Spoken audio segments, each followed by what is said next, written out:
I think one of the greatest things about this day of service that we get to go out into the community is to regain that human factor that's in medicine.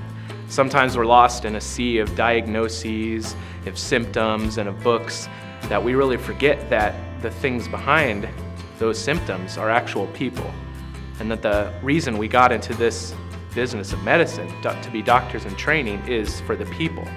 So the day of community service is really helpful for us to go out, reconnect with what the real purpose of our jobs are, and to talk to people, to work together towards a common goal, and to just regain that human factor that is in medicine.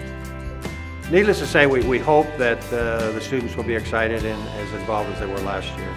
And that involvement is critical for a neighborhood dependent upon volunteers. We're only as good and we can only go as far with the projects as we have enthused and committed volunteers to help us. Your role as students and your commitment to get involved with your neighborhood, the one that is within the medical district, is critical to how far we continue to grow and develop and gain more exposure for what we're trying to do in this neighborhood.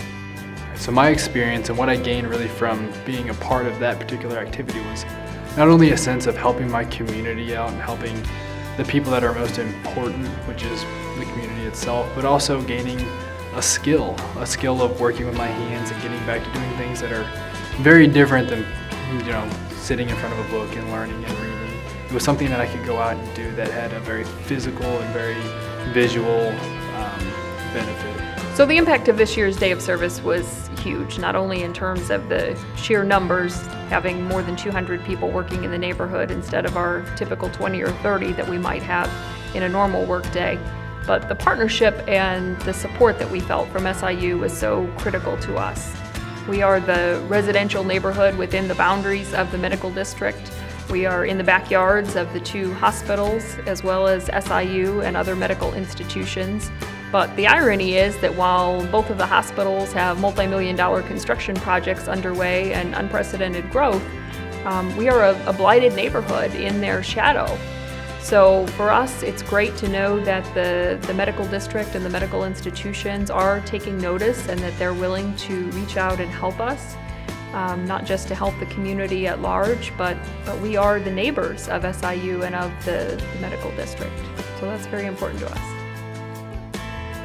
So the impact that I think that our project and that we as a student body had on the community and on Enos Park was that, we worked with the community gardens, so we helped give them, a means to producing their own food, a healthier food, giving them options essentially to being able to eat healthier, to be healthier.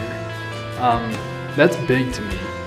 There are very few things as medical students that we can do that actually impacts our community, because we spend so much time learning about disease and eventually knowing that one day we'll be able to give or use that information to help people. But we don't actually help very many people right now. This was one of the ways that we could actually help people in our community live a healthier life. I would tell any medical student who's thinking about participating this year that this is a great opportunity for some hands-on learning. For everything that you can learn in the classroom or from a book, there's really no substitute for getting out there and seeing what's right in your backyard. There's an incredible amount of need in our neighborhood, all types of needs, and this is really a way to see firsthand how people live and how to meet those needs.